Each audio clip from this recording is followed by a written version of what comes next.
Assalamualaikum warahmatullahi wabarakatuh. Nabi Adam merupakan manusia pertama di dunia menurut Islam. Namun sains meyakini bahwa manusia pertama adalah manusia purba. Charles Darwin melalui bukunya berjudul The Origin of Species bahkan menyebut bahwa evolusi manusia berawal dari kera atau monyet. Dan teori ini yang dipegang kuat hingga sekarang. Hal ini lantas menimbulkan pertanyaan besar. Apakah Nabi Adam atau manusia purba yang pertama kali menapakkan kakinya di bumi?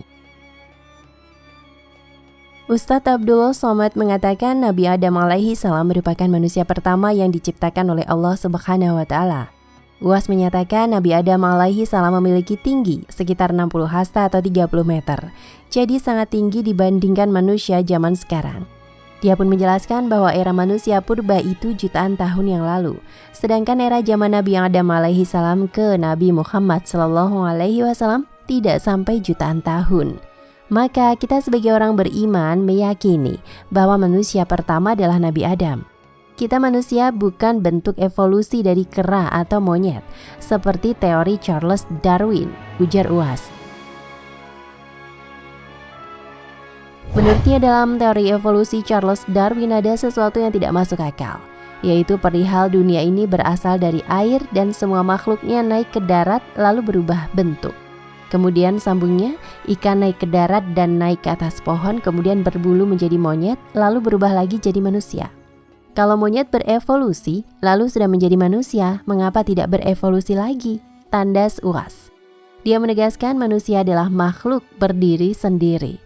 Allah Subhanahu wa taala menciptakan manusia dan jin. Itu sudah tercantum dalam Al-Qur'an dan hadis Nabi Muhammad sallallahu alaihi wasallam. Allah Subhanahu wa taala berfirman, artinya, "Dan ingatlah ketika Tuhanmu berfirman kepada para malaikat, Aku hendak menjadikan khalifah di bumi.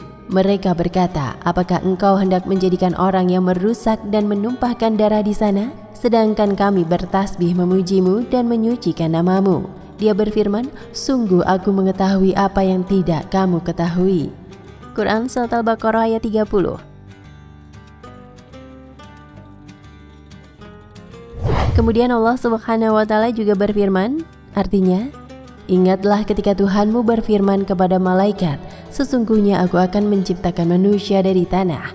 Kemudian apabila telah aku sempurnakan kejadiannya dan aku tiupkan roh ciptaanku kepadanya, maka tunduklah kamu dengan bersujud kepadanya.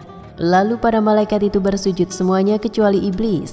Ia menyombongkan diri dan ia termasuk golongan yang kafir. Wahai iblis, apakah yang menghalangi kamu sujud kepada yang telah aku ciptakan dengan kekuasaanku? Apakah kamu menyombongkan diri atau kamu merasa termasuk golongan orang yang lebih tinggi? Iblis berkata, aku lebih baik daripadanya karena engkau ciptakan aku dari api, sedangkan dia engkau ciptakan dari tanah. Quran Surat Shad ayat 71 hingga 76.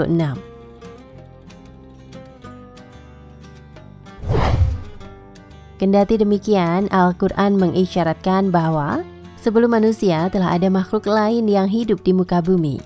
Allah Subhanahu wa taala berfirman, artinya, kemudian air mani itu kami jadikan sesuatu yang melekat, lalu sesuatu yang melekat itu kami jadikan segumpal daging, dan segumpal daging itu kami jadikan tulang belulang, lalu tulang belulang itu kami bungkus dengan daging, kemudian kami menjadikannya makhluk yang berbentuk lain.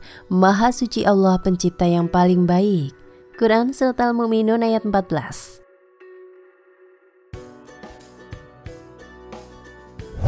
Pertanyaan serupa ini pun dijawab oleh sosok ulama kenamaan sekaligus mantan Menteri Agama Indonesia, Quroi Shihab.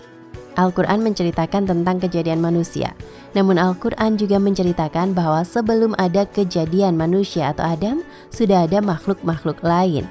Paparnya dikutip dari tayangan YouTube Najwa Shihab, boleh jadi makhluk lain ini adalah manusia purba, tambah Quroi Shihab.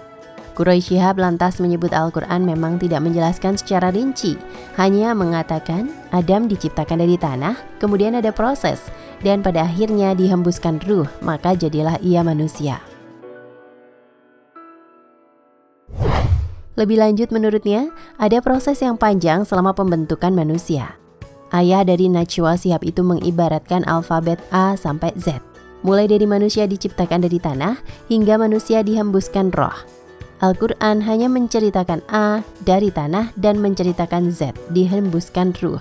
Boleh jadi di antara A dan Z ini ada proses. Kalau ada orang yang bertanya apakah benar teori Darwin, kita katakan Islam tidak membahas itu.